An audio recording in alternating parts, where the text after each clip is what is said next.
Welcome back to the IE427 garage, everybody. It's a late day. We worked a little late today, and so I'm just kind of getting back to the shop. I left this morning, and I was on Facebook, and I noticed I usually kind of peruse, Facebook before I left, because I do get private messages there, asking questions and regarding parts and everything else. Speaking of which, we're getting another load of turn signal switches out over the next couple of days. But I was checking out Facebook, and I saw a thread that kind of bothered me. Not the question. The question was a good, honest question. The problem that I had with it is that, and maybe some of the guys were just, being, they were just pulling the guy's leg. I don't judge, but what I like to do when I make a response to someone on Facebook that has a genuine question is give them a genuine answer. And so the question was from a guy that I think just bought a car. He bought a car secondhand. He bought it from a previous owner. I don't know how many owners this particular Cobra had. It was a Factory 5 Mark III. But he asked a general question about, guys driving their cars. And we get a lot of questions like that, how often do you drive your car? How many miles do you put on your car? Stuff like that. And, you get, you ask 10 guys, you get 10 different answers, or gals for that matter. But the way the question was worded, it was like, he says he can drive his Mustang hard, but he's scared or intimidated of the Cobra.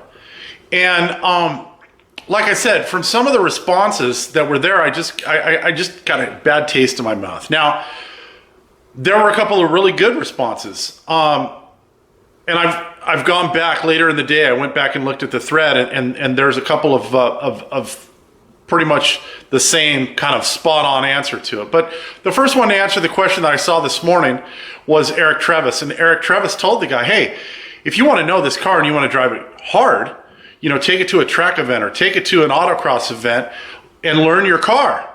Know how to predict what the car is going to do. And that is just great advice.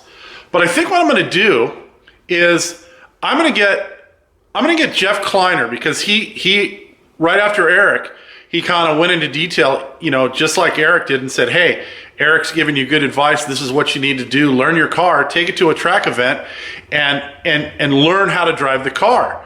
And so I think I'm going to get Jeff Kleiner on the phone, and we'll do a quick sit down and see what Jeff has to say, because my personal feeling is it goes a little bit deeper than this. Autocross events are great.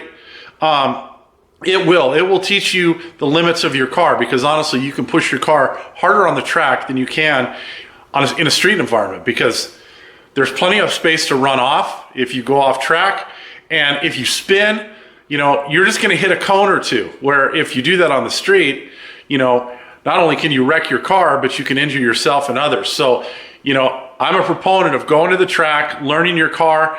Autocross, same thing. We'll just call the autocross the track, because even though they're usually set up on a parking lot somewhere, they're isolated from the public. So you've got plenty of space to run off if something bad happens, and you're not going to most likely hurt yourself or anybody else. So let me dial up Jeff. We'll get him on the phone, and we'll see what he has to say.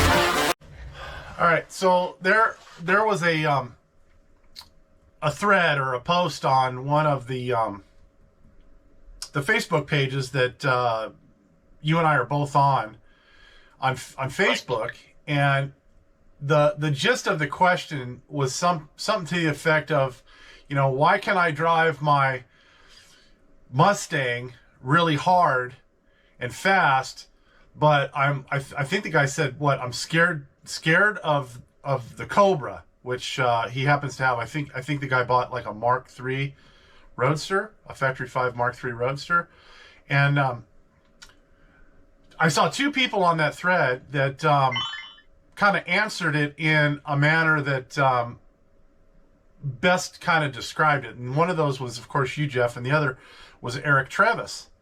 So explain kind of what your advice was to that person, and then I'm going to kind of go a little bit deeper and kind of give my thoughts on it as well. Well, as I recall, my recommendation to him is the same as my recommendation has been to a lot of new owners, and that is get yourself out with your car to an autocross, and you'll be able to push the car as hard as you wish in a safe environment. And you'll probably find that you can push harder and harder with more time behind the wheel. But that's a very safe environment. You're not going to hurt the car. You're not going to hurt anyone, and it's a safe, controlled environment. And additionally, it's a ton of fun to do with these cars. Oh, absolutely. You and I have both spent time out on both open track and autocross courses. Now, yes, we both know that a lot of times these autocross courses are set up in parking lots that aren't necessarily designed or built to do autocross. And so, a lot of times if you're the first one out that morning, there might be a little bit of debris on the track. So, it's always best to at least take your first run out on the autocross. Not what I would consider breakneck speed or trying to get your best time, kind of get a feel for the course. Because in an autocross course, generally they're set up with cones and they're never the same exact layout twice. So best to kind of get out there and peruse the track before you bring your car up to speed. But one of the things that I thought was missed on that thread as far as the responses, and I'm guilty because I didn't respond to it. I was busy this morning and I just didn't have time to sit down and write up a lengthy kind of response to this guy's question. And my response would have been more in kind of almost argumentative to some of the really ignorant responses that I saw that were coming in on this thread. And, you get a lot of those, especially on, some of these larger, Facebook Factory 5 oriented pages, because, many of these guys might not even have a car. But one thing that I thought was missed is the setup of the car. Just in a direct comparison, I don't know what year Mustang that this guy was referring to that he has or had, but we're talking about a production car that's built on a unibody chassis that has a tremendous amount of flex in it, even if someone's gone to the lengths to stiffen the chassis. There's still enough flex in that thing that, if you went to corner weight it, there's not a whole lot of adjustment that you could do in the car. And I saw an interesting reply, Jeff, that you did to someone that was responding to, I think, a ride height question on the forum the other day. And it's good advice. Yeah. And I agree with this wholeheartedly. But as you and I know, if you want to take your car to that next level, you really need to get it on a set of scales. But one of those things was to set your car up so that you've got an equal amount of basic preload on your springs when you go and set the car up for your ride height. Worry less about the ride height, like the fender gaps, and worry more about equal pressure on each corner of the car, because you start just inadvertently bringing one corner of the car up to get it to a ride height that's pleasing to you as far as fender gaps, and you're going to really get yourself in trouble with weights that are uneven on each corner of the car. Hang on a minute, Jeff. Well, yeah, that's something that I've replied to a number of times over the years. Is if you when you jack one corner, when you adjust one corner, the opposite diagonal is going to change as well. and the example I've used many times is it's like a four-legged stool with one leg short.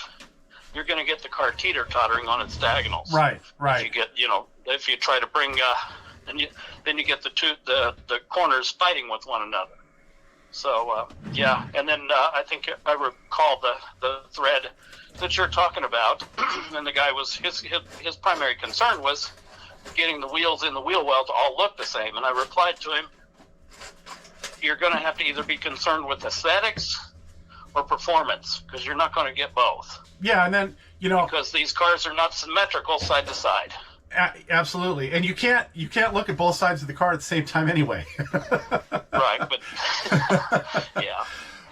But everything kind of feeds into one another. We talk about corner weighting, and then my next thing is people say, oh, it's not important to corner weight the car because I'm not going to get it on a track, but then you miss the point that corner weighting has so much to do with the braking performance of your car, and then precisely your braking. Guys complain.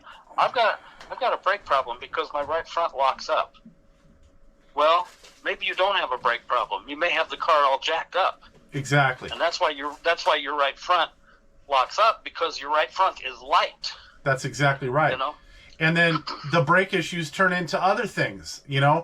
Guys, some guys have the Willwood pedals, or the Willwood pedal box and Willwood 6-piston brakes in the front of their car and Willwood brakes in the back. And you can't make a direct comparison between those brakes and the kit-provided brakes that come in the complete kit, because they're essentially Mustang brakes. So as good as the Willwoods may be, still manual brakes, you can't compare the two, because the amount of pad surface that you get with the Willwoods is dramatically more than the pad surface that you get with the factory Mustang brakes. And if all things being equal, they both have a street pad on them, the Willwoods are still going to perform better. So the best thing to do is do your research and get a proper performance pad for your factory 5 supplied Mustang brakes. And I think the complaints would be a lot less from these guys out here that say, oh, my brakes, they just suck because, they're Mustang brakes. Well, that's not the problem. The problem isn't that they're Mustang brakes. The problem is the brake pads aren't the proper brake pads for your car. And then you go that one step further again, and what did you do with the balance bar in your Willwood pedal box assembly? Did you make sure that it's even? Because you and I both know, there's this myth that you need to, quote unquote, lock up all 4 brakes at the same time. And that's not the problem at all. It's you got to learn how to threshold brakes, because if you're sliding, you're not braking. So, I mean, what are your thoughts on that? I mean, do they conflict with mine at all, or No, but just to elaborate on your comment regarding better pads, is another thing that happens often is guys will change pads, but they don't follow the break-in procedure. When you get into more aggressive pads, there is a very specific procedure to properly bed those pads in, and if you don't follow it, you're probably going to effectively ruin the pads to where they'll never stop the car well. Yeah, and I think the disc as well. Way too often guys just throw the parts on there and don't follow through with the break-in and the bedding procedure. Well, and that goes very specific. Yeah, to each manufacturer, as a matter of fact. So yeah, it goes back to something that you and I discuss all the time, in that guys will get on the forums, they'll get on the Facebook pages, and they'll ask for advice. And I've seen guys that order just a shit ton of parts because someone else ordered them. They don't know that they need those parts, but since we have a favorite name that we could bring up, but let's just say so and so used all these parts on his car, and so I have to have them because that's the way you have to build one of these things, and that's not necessarily the case. And oftentimes they don't know what the parts are even for. Exactly. How many times have we seen somebody ask, which bump steer kit do I need? Absolutely. And my response to that is, well, do you even have bump steer? Have you measured bump steer? They don't know. They just know that there's a bump steer kit out there, so I should probably have it. Yeah, or they don't even know if they even know what bump steer is a good question. Correct. Yeah. It happens often. Things like that. So, I mean, what's your advice to someone that's kind of in the market for either, a used Factory 5 Cobra, or is looking at, putting an order together to order a car that they're going to build? I mean, what's some of your best advice? The best advice I can give is they need to immerse themselves in the information that's available on the forums before they venture out there. So that they've got to learn. Right. They have to do the research. They have to learn. How many times do we see comments where somebody's bought an already built car, and they don't really know what it is that they bought? Right. So how can they possibly know, what they may need to do? I mean, there was one just a couple of weeks ago came up, and the fellow said, "I bought this Mark III," and once he showed, and his concern was upper control arms and so on. And when he showed photos, he didn't have a Mark III. He had a Mark I. Yeah. And there's nothing wrong with a Mark I, but you need to know what it is that you got. And then, the advice he was getting in some cases that applies to a Mark III, which he thought he had, doesn't apply to a Mark I, which he really had. Yeah. So, and he didn't know any better. Yeah, exactly. Well, and a lot of that is because there's a lot of unreputable sellers out there that don't know what they're selling and automatically say it's, anything before a Mark IV must have been a Mark III, right? So, the dealers, yeah, absolutely. Because they don't know any better. All they know is they got something that looks like a Cobra there. Oftentimes they'll tell you I've seen this.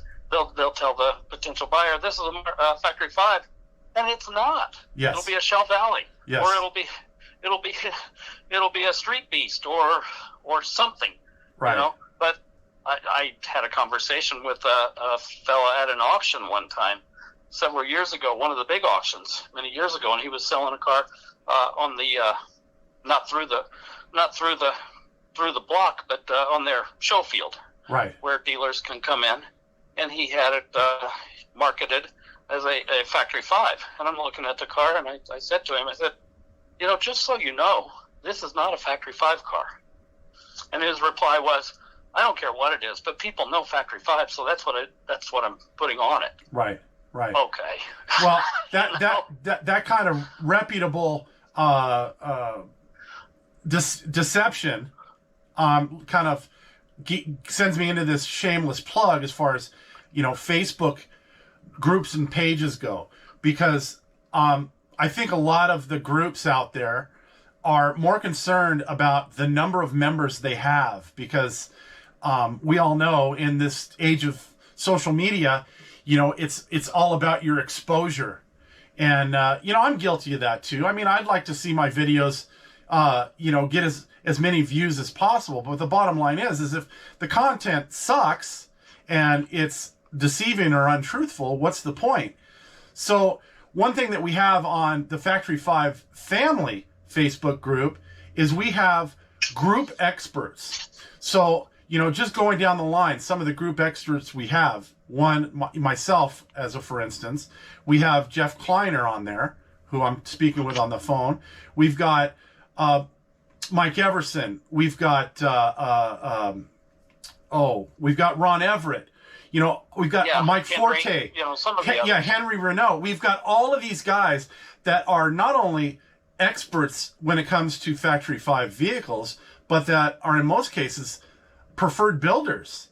And so, if you guys are out there and you have questions, some of the best places to go to get the best answers are, first and foremost, the Factory 5 forum, because that is owned and run by Factory 5. And it's moderated in a manner in which, we don't get t-shirt salesmen on the Factory 5 forum. Now, if you go to the other Factory 5 related forum, that's the FF Cars forum, you're going to get a lot of, again, there's far more members over there, and so you're going to get some advice that isn't always on point.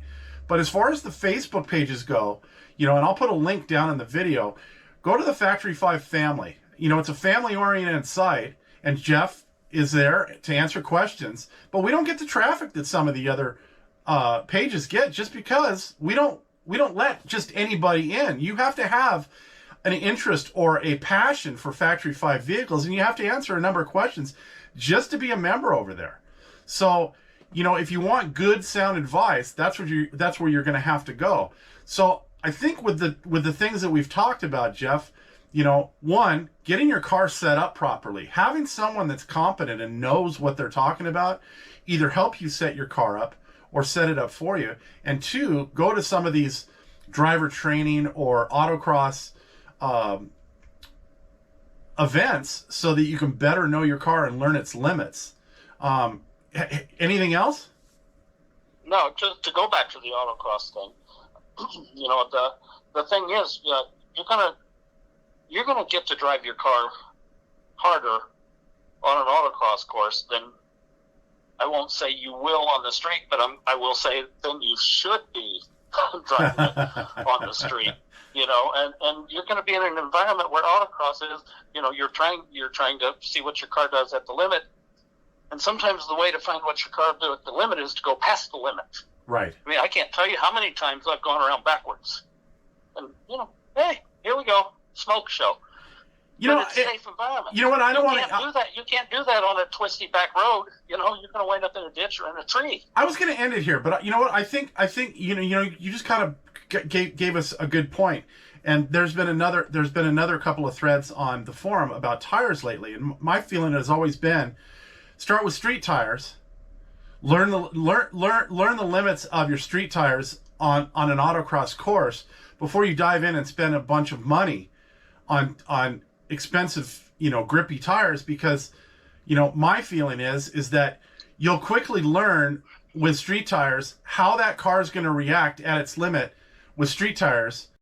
And then once you're comfortable and you know how to react to what the car is going to do, graduate yourself up to a stickier track tire. What are your thoughts on that? Oh, exactly, Frank. I instruct our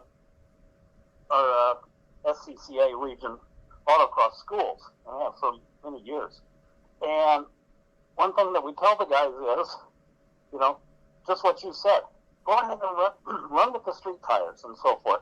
And, you know, the first thing guys who are new to the sport want to do is, well, what would be the first thing I should do to my car?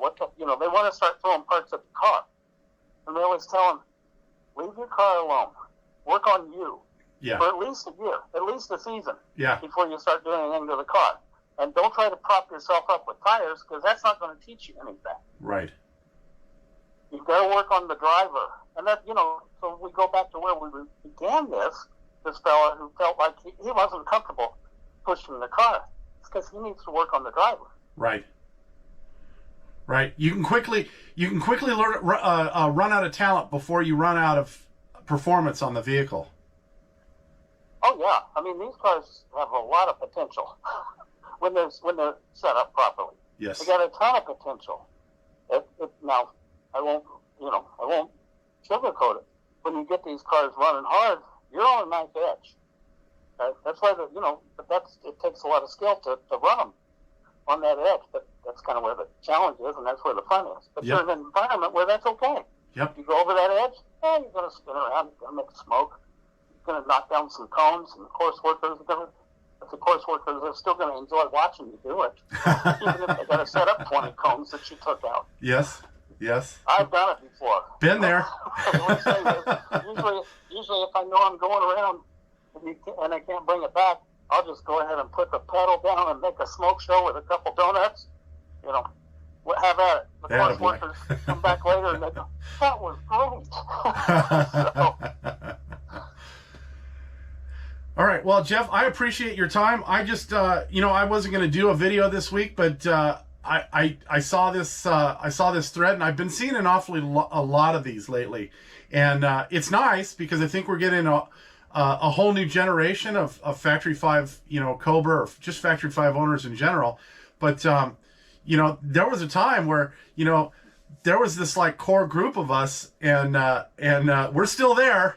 We're still there, but it's kind of fun to watch some of these guys have all the same questions that some of us had when we first got into it.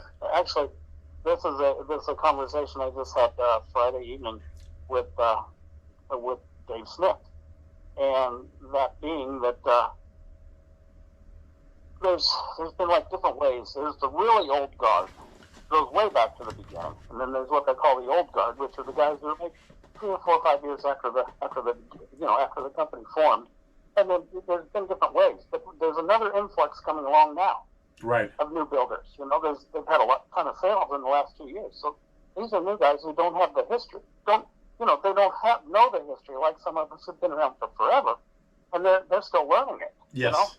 And yes. still learning the nuances of the cars, and still asking the questions that some of us were asking 20 years ago. And that's fine. There's nothing wrong with that. You got to learn. You got to figure it out.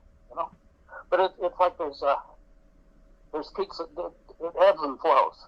They'll have a big boom of sales, and then things will slack off for a couple of years, and then another big boom of sales, and you start getting a whole new wave of people. Yeah, or COVID hits. Some of that going on now. COVID hits, and everybody's at home, and they want to build a car. Oh, well, we know that happened. Yeah, yeah.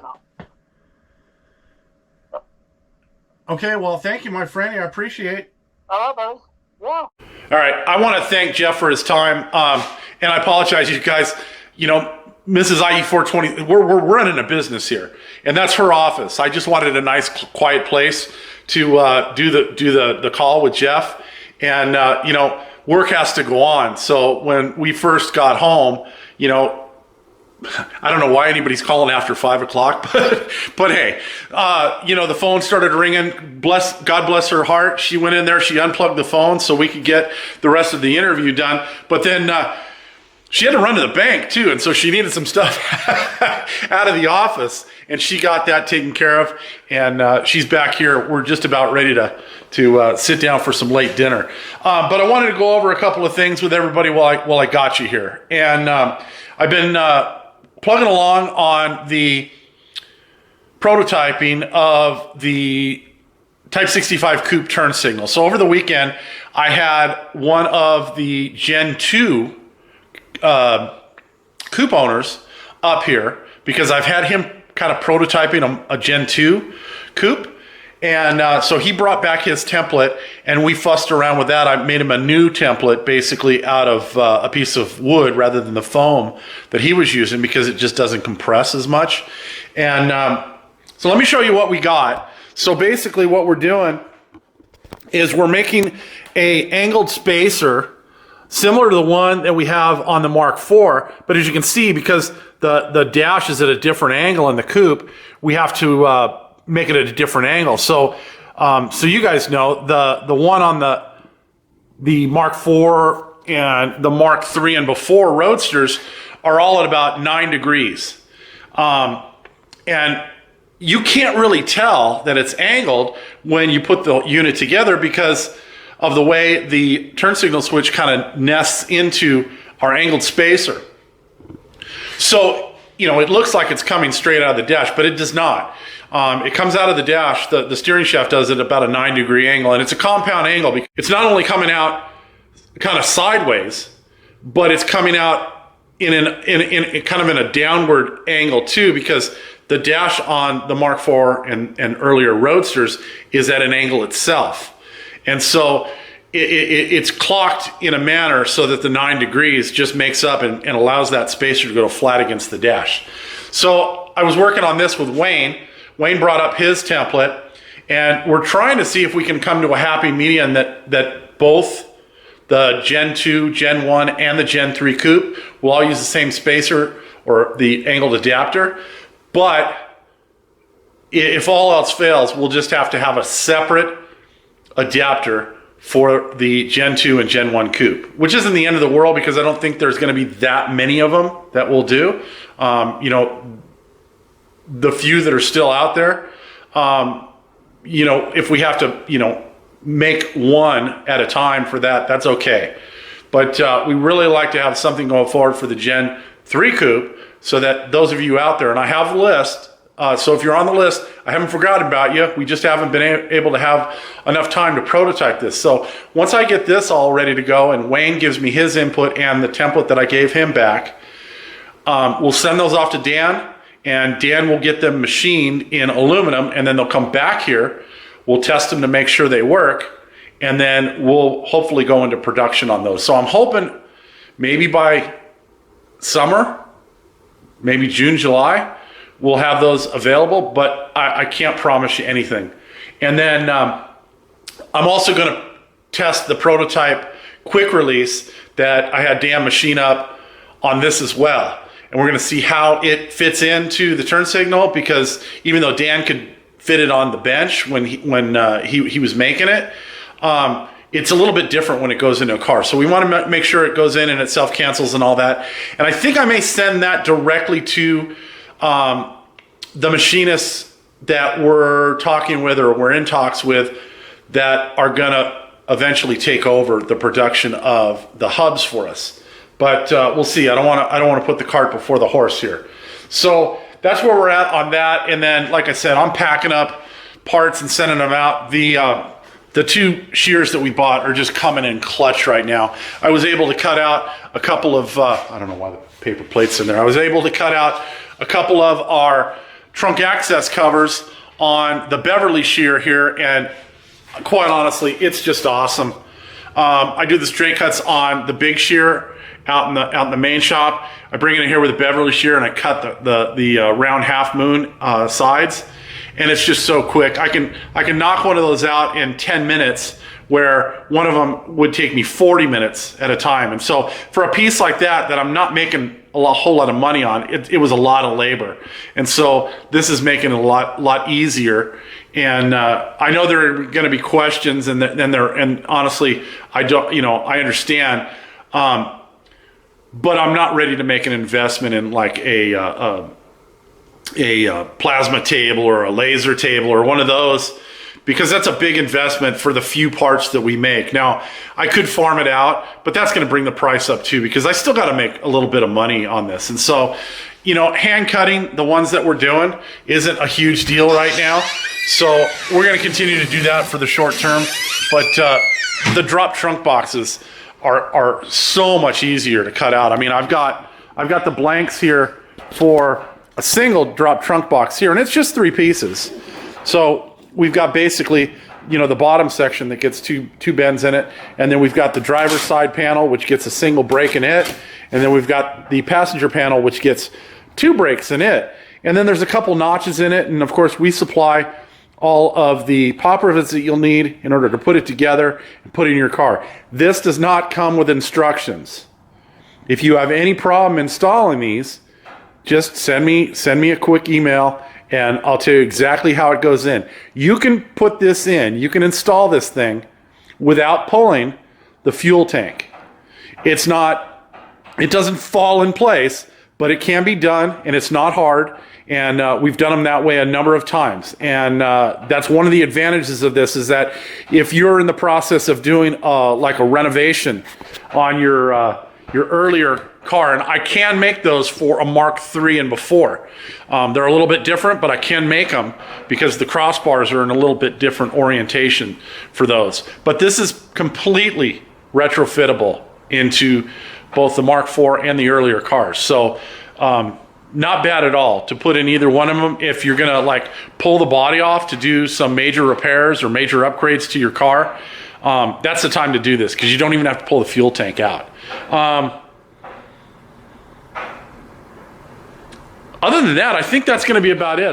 Like I said, I think just having the stomp shear is going to make production of the drop trunk boxes and some of these other pieces just so much easier than what we were going through before. Now, I bought 2 sheets this past week of 040 aluminum. I've got 6 blanks there and a couple more blanks on the back of the truck. And I cross-cut them with the electric shears that I have, because with a 37-inch shear, and I mispronounced it in the last video, it's a Pexto, not a Plexto. and I've already been corrected. But with a 37-inch shear, I can't fit full sheets in through the shear in order to cross-cut them to size. So, using the electric shears to get them down to more manageable size like that is fine. And then from there, everything is done on the shear, and it makes squaring up the pieces so much easier. It makes the cut straight. So those are available, but I'm still making them one at a time. So when you order one, basically I'm cutting all the blanks and I'm putting the blanks aside. And as you order them, I'm cutting them out and then bending them, packaging them up, and sending them out. So you guys got kind of a shop update, but you didn't, because I'm not going to tell you about all the other stuff. You're going to have to watch the Mrs. IU 427 for that, because there's a lot of stuff we've been doing in the shop other than actually producing parts. So if you're enjoying the content here, and I know some of you are, go ahead, hit the like, the share, the subscribe, all that kind of stuff. We'll see you next time. Have a great day. I'm going in for dinner.